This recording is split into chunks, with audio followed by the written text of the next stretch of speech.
Hey everybody, Den Haring here for Fish Den 365. Welcome back to Topwater Tuesday. We're sick as a dog right now, but we're still bringing you Topwater Tuesday because, well, that's just what we got to do. So here it is. The bait for today is the Heddon Chug'N Spook Jr.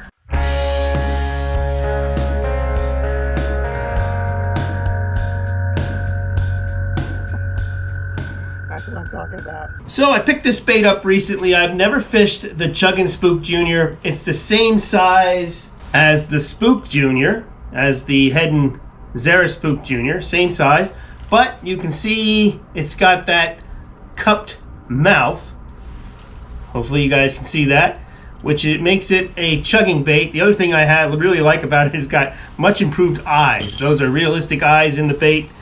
I feel that sometimes that makes a difference. So I've never fished this before. I'm curious to see how it performs. So let's take it to the water right now and we'll show you.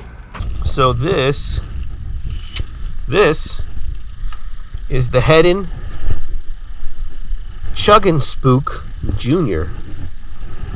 Take a look at that bait. Look at that mouth. That's where the chug comes from. It's got rattles. We're going to show you how this works. I've never used it before, so I'm curious myself. First thing I want to know, as always, is how does it sit in the water? So, it's pretty good. You can see that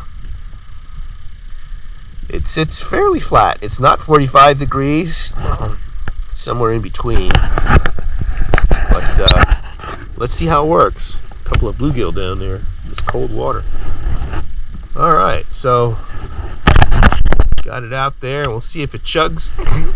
And it should walk like a spook.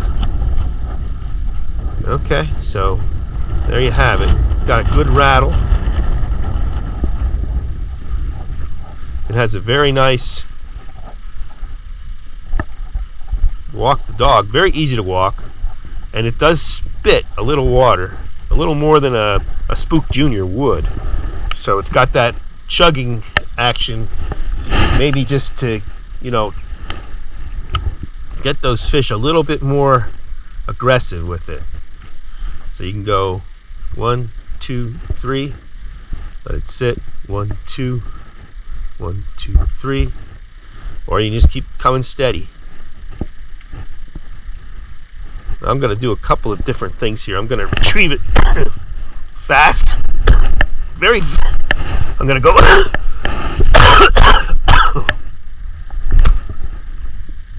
I'm going to go from very slow to very fast in these retrieves. And you'll see how it works. Very slow. Slow cadence.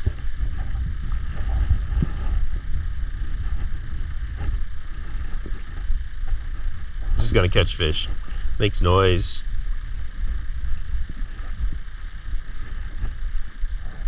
And it has a really nice sound when it pops. It's got that little bubble sound. I've often heard bait make that noise when they're on the surface, so that I like a lot. Now let's do a medium retrieve.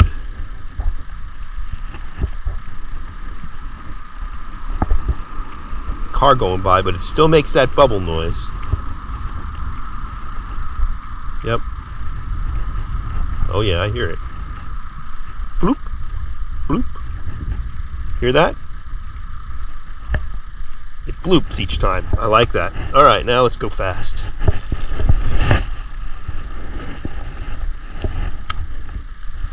Let those ripples subside.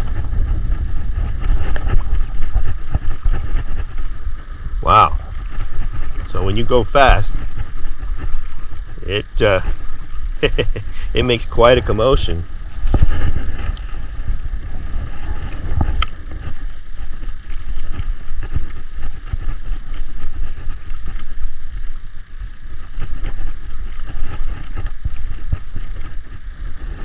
Yeah, I can see that working too.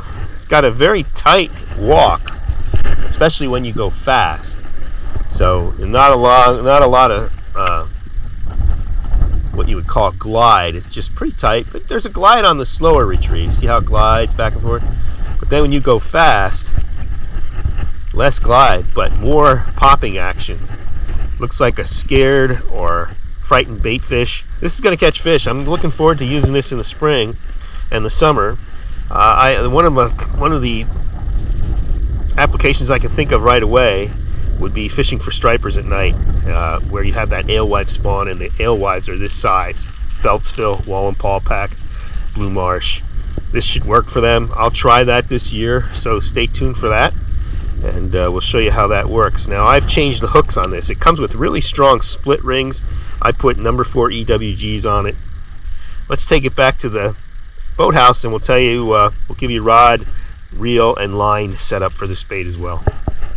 Okay, we're back, and you can see that the Chug'N Spook sits with an attitude about like that. It's not quite 45, it's not quite flat, but I thought it was a pretty good bait. I was impressed with how it worked. You could walk the dog with it very easily, just like with the Spook Jr., but that cupped face allowed you to have a little bit of some spray, some chugging, and most importantly, that pop noise. You know, it makes that little special noise that sometimes you hear when bait fish are being chased on the surface. And there's days where I think that noise can make a difference. Now, the bait has a knocker in there. It's got a rattle in there too, so it makes a little noise that way as well. But I think this could be a really good topwater lure under the right circumstances. I'm looking forward to actually trying this out for stripers at night come May and June when they start going after the alewives. The bait at Wallenpaw Pack at Beltsville, Blue Marsh is similarly sized to this. And so I'm thinking that the time to use this bait, from what I learned in the last few years, is when you have an evening or a night out there where there's a little bit of wind and there's a little bit of chop and a little bit of noise because of that chop.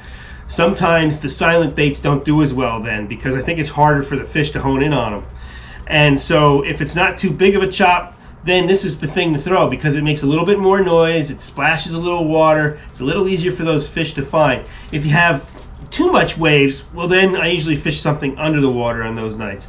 But I'm looking forward to trying this bait out, seeing how it does for the striper bite, but also for bass. This is a good smallmouth size lure as well, so I can see myself throwing this in the future too. It's got a nice color. This, it's got that dark back, white belly, some prismatic finish in there as well.